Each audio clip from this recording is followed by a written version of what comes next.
Hey, good morning, y'all. So at church, Shepherd's Valley Cowboy Church, Alvarado, Texas, whoop, shout out to Pastor Johnny Wolgamuth. He has been doing a study on families, okay? So we've been reading in Ephesians, and he kind of let us know that, next Sunday, we're going to start talking about the relationship between parents and their kiddos, okay? So I want to read to you guys real quick, because I was like, I'm going to read ahead. I'm going to do a little bit of homework.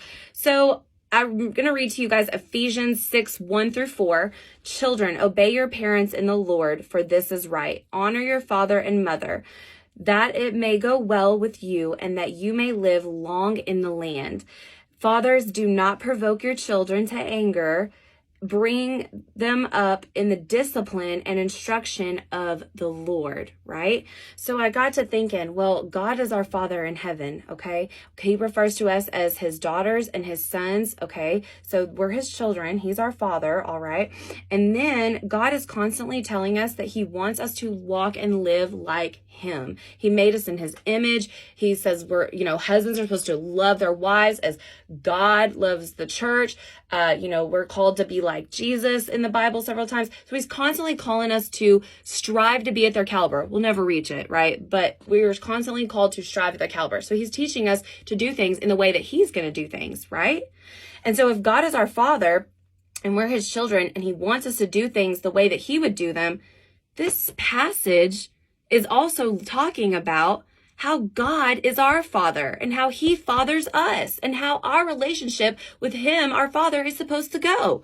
And so what I realized by this is, children, obey your parents in the Lord. Okay, so we're supposed to obey God in the Lord. So obey God in the way that he is calling us to obey him, and obey him in the way that he is telling us to obey him, follow his commandments, right?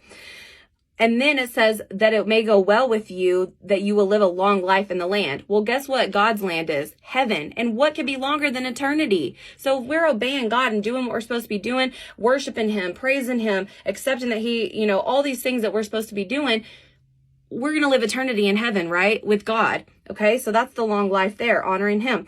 Fathers, do not provoke your children to anger, but bring them up in the discipline and instruction of the Lord. So when people say, why is God putting me through this? Why is God, making me suffer? He's not purposely provoking you to anger. He's going to parent you just like this. He's going to put you through some things, rather allow you to go through some things so you can learn some life lessons, just as our earthly fathers are supposed to do, right? But he's going to bring you up in the discipline and the instruction of the Lord, which is him. He's going to bring you up in the way that he sees fit and what you're supposed to be doing for your life. He's going to parent us just like he's talking about how we should parent in Ephesians 6:1-4.